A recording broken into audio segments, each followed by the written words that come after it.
दिल्ली सरकार जो हॉस्पिटल्स बनवा रही है उसको रोकने के लिए भारतीय जनता पार्टी के नेता अब फर्जी कंप्लेंट कर करके साजिश कर रहे हैं कि इसको रुकवाया जाए। इस सिलसिले में दिल्ली के नए एलजी साहब ने मनोज तिवारी जी की एक पुरानी कंप्लेंट को फिर से उठा के उन्होंने उसको एसीबी के पास भेज दिया है। मनोज तिवारी जी बीजेपी के नेता हैं और उन्होंने अब से 2-2.5 साल पहले कंप्लेंट की थी कि साहब दिल्ली के स्कूल बनाने में बड़ा भ्रष्टाचार हो रहा है। बाद में जब उनके झूठ को बेनकाब करने के लिए मैंने उनके ऊपर मानहानि का दावा किया मनोज तिवारी जी के ऊपर, और कोर्ट ने उनसे पूछा भाई बताओ, एक भी तथ्य दे नहीं पाए मनोज तिवारी जी। यही मनोज तिवारी जी अब कंप्लेंट कर रहे हैं कि साहब हॉस्पिटल में बड़ा भ्रष्टाचार हो रहा है बनाने में। एलजी साहब ने 2 दिन पहले इसकी मंजूरी दे दी। 1 साल पुरानी शिकायत। अब मैं इस शिकायत के बारे में आपको 2 फैक्ट्स रखना चाहता हूँ। पहला तो ये कि ये शिकायत 1 साल पुरानी थी, देन एलजी के पास मनोज तिवारी जी ने की थी, पुराने एलजी श्री अनिल बैजल जी के पास में, और उन्होंने इसकी पूरी पड़ताल करने के बाद उस पर यह निर्णय लिया था कि ये वाहियात शिकायत है, इसमें कोई फैक्ट नहीं है, इसलिए उन्होंने उसको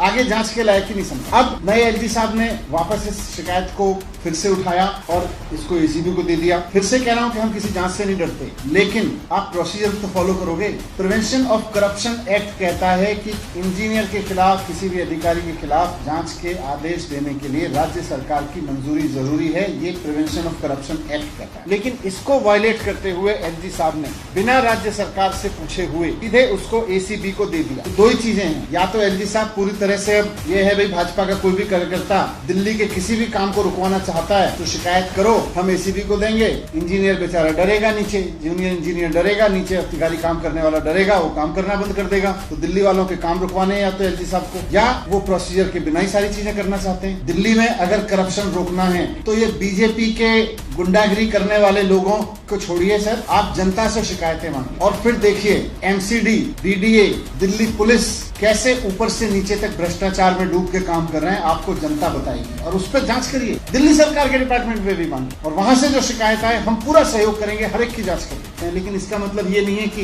भारतीय जनता पार्टी का कोई कार्यकर्ता किसी भी काम को रुकवाने के लिए आगे आएगा और उसके हाथ में हाथ डाल के आप उसके काम रुकवाने के लिए पूरी साजिश करके नियम कायदे कानूनों को, संविधान के बनाए कानूनों को, भारत सरकार के बनाए गए प्रोविजंस और प्रोसीजर्स को किनारे करके सिर्फ काम रुकवाने के लिए इस तरह के काम करेंगे तो हम उसका विरोध करेंगे। मैंने उनको इस केस में चिट्ठी भी लिखी है, उसकी कॉपी आपको